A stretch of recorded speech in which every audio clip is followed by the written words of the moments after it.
Good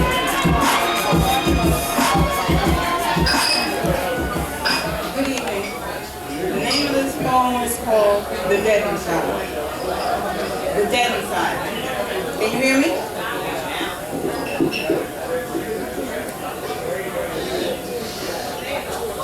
Zombie nation of backwater bucketheads.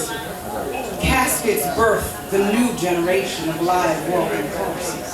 And mummies' mute tongues hang null and void toward vibrations of silence. Thin, shaven slivers of rotten flesh taste like the sweetness of nectar as murder becomes the elixir for pleasure and invigorates the sexual appetite of men. Bombarded by bombastic bitterness, we are the dead inside. Sound the trumpets and beat the glockenspiel as we continue to dance in the graves of our ancestors. We turn the tides of time to make mockery of God's laws, spitting in Jesus' cup and washing his feet in feces-infested urine. The wretched pretend to be oblivious in their walk to reap destruction as a new legion of demons are being released, practicing demonic wickedness from the hands of our children. Tyranny of worldwide execution. Sorry. All right, take your time.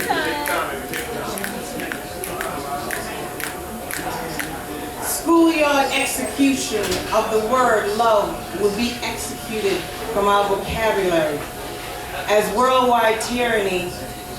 I'm sorry. I'm going to start all over. It's okay. I have to do something. Now, we're going to do something.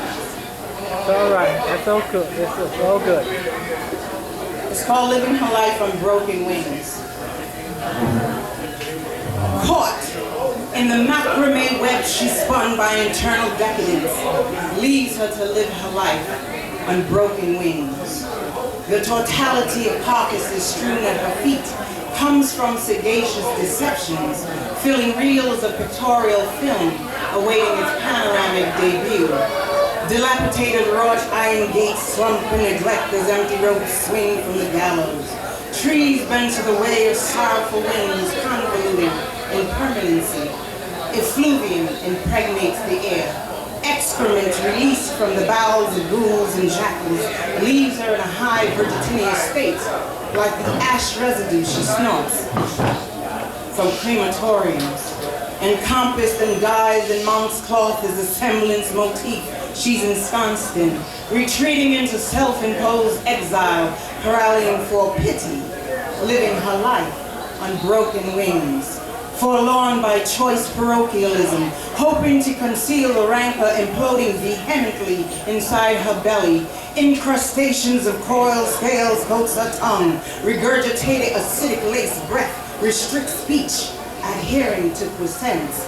Lines of demarcations leads to extricating atonement from all that knew and loved her. But as Christ approached her fortress, her induced aversion toward his merciful beauty inflamed anger and purulent matter, stirring scabies beneath, perforating her flesh.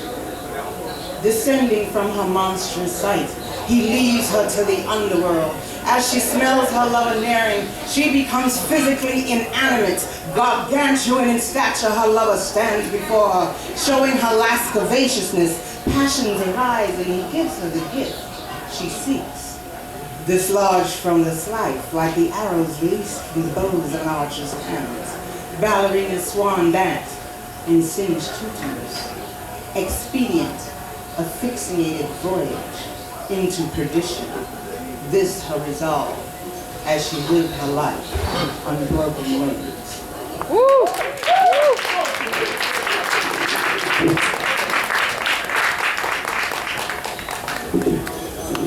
Please give it up one more time for Pauline.